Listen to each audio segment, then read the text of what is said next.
हर खबर एटा आपका स्वागत है। और इस समय हमारे बीच में है भारतीय किसान यूनियन किसान के राष्ट्रीय प्रमुख महासचिव शिव प्रताप सिंह अंशु, जो कि इंडियन फॉरवर्ड ब्लॉक से चुनाव लड़ रहे हैं नगर पंचायत आवागढ़ का। अध्यक्ष जी, आपका बहुत बहुत स्वागत है, जो कि नगर पंचायत अध्यक्ष के लिए आप चुनाव लड़ रहे हैं। आपको बहुत बहुत बधाई। नमस्कार जी, क्या कहना चाहेंगे, आपका क्या विजन है जो कि नगर पंचायत आवागढ़ के लिए आपने अध्यक्ष पद के लिए सपना देखा है? क्या इस पर आप किस मुकाम पर पहुंचेंगे और क्या सपना देखा है नगर पंचायत के लिए? ऐसा है, नगर पंचायत आवागढ़ के लिए मैंने बहुत पहले से कार्य किया है। जैसे चाहे वो आवागढ़ की बिजली रही हो जो टीटीजेड से हटा दी गई थी, काफ़ी धरने वरने देके उसको फिर वापस टीटीजेड में लाया गया।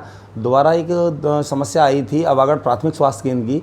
उस स्वास्थ्य केंद्र को यहाँ से 7 किलोमीटर दूर चुरथरा के लिए शिफ्ट कर दिया गया था। अगर ऐसा होता तो नगर की जो प्रेग्नेंट महिलाएँ हैं या जो बुज़ुर्ग हैं जो यहाँ पर दवा लेके चले जाते हैं, 1 रुपये की पर्ची कटती है वहाँ पे, और अगर उनको कुत्ता काटे इंजेक्शन के लिए या किसी भी परेशानी के लिए या मेडिकल कराने के लिए, या उनको जो बच्चे हैं जॉब के लिए जाते हैं उनको सर्टिफाई करानी पड़ती है कॉपियाँ, उनके लिए उनको 7 किलोमीटर दूर जाना पड़ता।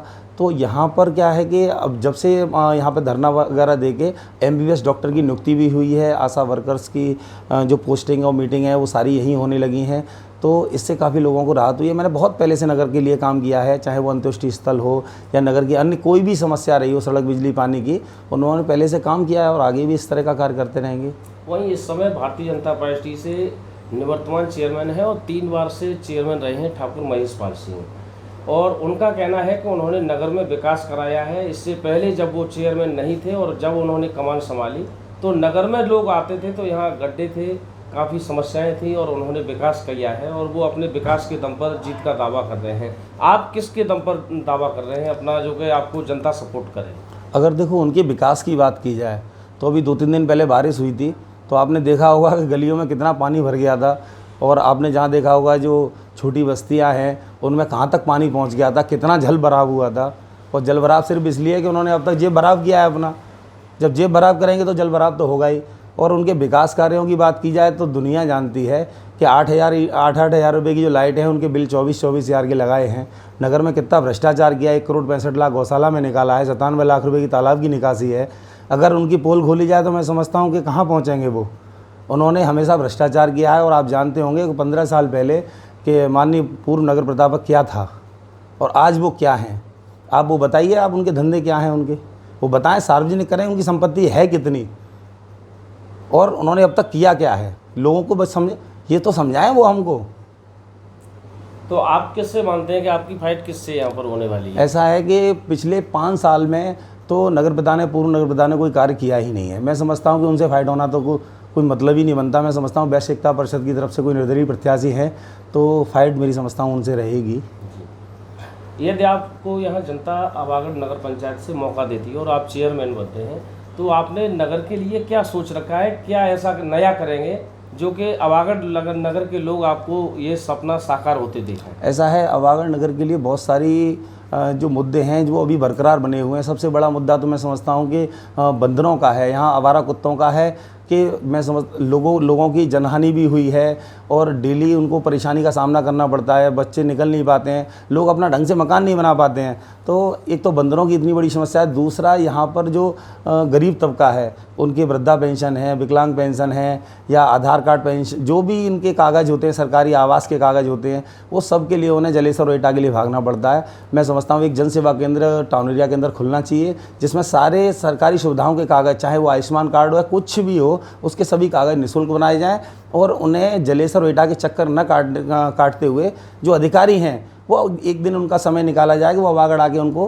पूरा करें, दस्तखत वगैरह जो भी करना है। एटा के कोई अधिकारी तो इस महीने में 1 बार आए, वो यहाँ दस्तखत कर सकता है।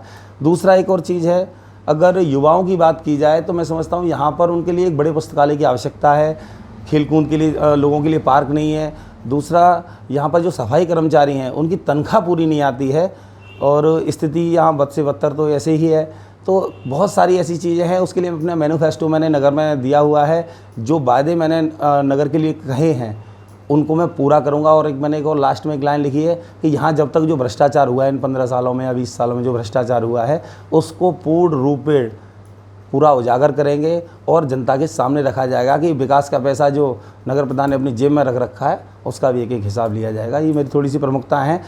और एक और बात बता दूं, अगर भ्रष्टाचार की आप बात करेंगे तो पूरा नगर जानता है इस चीज़ को कि नगर पिता के खेत जुतते हैं तो ट्रैक्टर टाउन एरिया का है, ट्रैक्टर उनका है तो डीजल टाउन एरिया का है, कार में चलते हैं तो डीजल टाउन एरिया का है, घर में जनरेटर लगाए तो डीजल टाउन एरिया का है, लेबर काम करती है उनके खेतों में वो टाउन एरिया की है, लोग घरों में काम कराते हैं 8-8 मजदूर यहाँ लगे हुए हैं वो टाउन एरिया के हैं।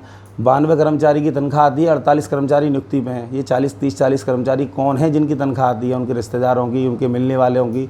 तो इस तरह का उन्होंने आज तक कार्य किया है। मैं समझता हूँ कि ऐसे 2-4 लोगों को, अच्छे लोगों को रखते तो जनसेवा केंद्र पर खोल के काम किया जा सकता था, वो तो उन्होंने नहीं किया। उन्होंने नगर के लोगों के विकास के लिए तो मैं समझता हूँ कि कोई कार्य किया ही नहीं है ढंग से। अवागढ़ नगर में आपको किस वर्ग का ज़्यादा मत मिल रहा है और देखो किस वर्ग पर आप ज़्यादा उम्मीद रख रहे हैं? देखो वर्ग की बात ऐसी है, मैं समझता हूँ कि मुझे हर जाति से समर्थन मिल रहा है, क्योंकि मैंने जो अब तक विकास कार्य किए हैं, लोगों के हितों में काम किया है, तो मैंने कभी जाति और धर्म देख के काम नहीं किया है। तो मैं समझता हूँ कोई ऐसा नहीं है जिसको जो मुझे सपोर्ट नहीं कर रहा है। सबका मतलब मेरे को दिली लगाव मिल रहा है। जब मैं जा रहा हूँ लोगों के पास तो लोग कह रहे हैं इस चीज़ को कि आपने हमारा ये काम किया है, आपने मेरा ये काम किया है भैया, आपने नगर के लिए किया है, नहीं तो हम बहुत परेशान होते। नगर की जनता क्या, जब आप जानते हो कि जब बिजली की समस्या थी तो बच्चे कितने तड़पते थे। 3 घंटे दिन में जा रही है, 3 घंटे रात में जा रही है, 6 घंटे का तो नॉर्मल कट था, उसके अलावा कभी फॉल्ट हो रहा है, ये हो रहा है वो, तो करीबन 10 घंटे 12 घंटे लाइट की कटौती हुआ करती है, तो जो आज नहीं है TTZ में आने से। तो ये बहुत सारी समस्याएं हैं और इनको निजात कराने के लिए अब मुझे काम करना है और लोगों ने मेरा काम करने का तरीका देखा भी है। तो मैं जानता हूं कि कहीं ना कहीं संघर्ष करके मैंने उस चीज़ को मुकाम को लिया है। अगर आवश्यकता पड़ेगी तो संघर्ष यहाँ से लेके पहले मुख्यालय तक किया गया, ज़रूरत पड़ेगी और आगे तक किया जाएगा। सारे मुद्दों को मैं पूरा करूँगा, ये मेरी जिम्मेदारी है और मैं इसका पूरा तरह से वादा भी। तो ये थे हमारे साथ भारतीय किसान यूनियन किसान के राष्ट्रीय प्रमुख महासचिव जो कि अवागढ़ नगर पंचायत से चुनाव लड़ रहे हैं, शिव प्रताप जी। बहुत बहुत आपका धन्यवाद।